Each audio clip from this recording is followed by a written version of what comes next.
Daddy channel. This video is going to be on some simple ways to help reduce your heating costs. It's getting cold outside. It's November 1st, so there are a few things that you can do that are fairly inexpensive to help save heat in your home. And all you need are some basic things like tape, cardboard, aluminum foil, and plastic sheeting. You can get all of these items at your local hardware store for less than 25 bucks, and they can help you save a fair amount of heat. So let's start off with windows. So a lot of places will have you buy like these plastic things to go over your windows.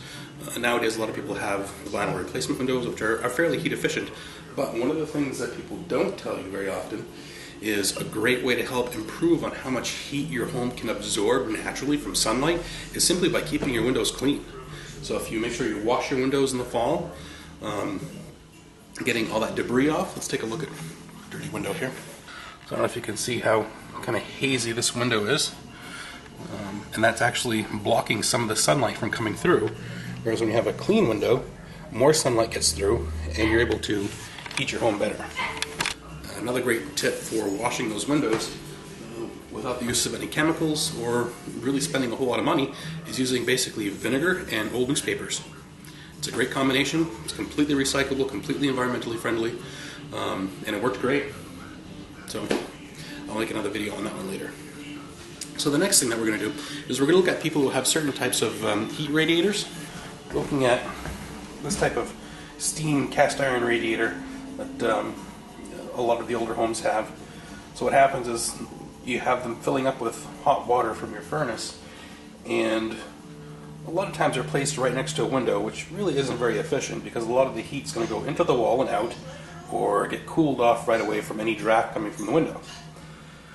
But a trick that a lot of plumbers use, especially when they're soldering pipes together, if they have a pipe that's next to a wall, all they do is they put a piece of aluminum foil behind it, and what that does is it reflects the heat back away from the wall. So by simply taking a piece of cardboard, like I have here, which is just a cardboard box, and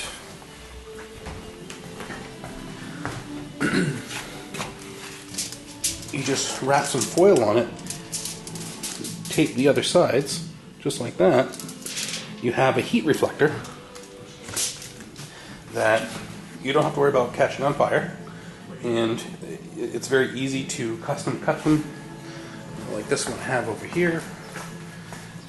You can make them so they fit perfectly right behind it, and that's just going to reflect a good chunk of the heat right back into the room instead of losing it into the wall and outside. Alright, so the last thing that I'm going to talk about is plastic over your windows. Now, it's very important that you know which windows in your house get direct sunlight. Those you want to keep clean, and you want to make sure you use really clear plastic when you cover over them.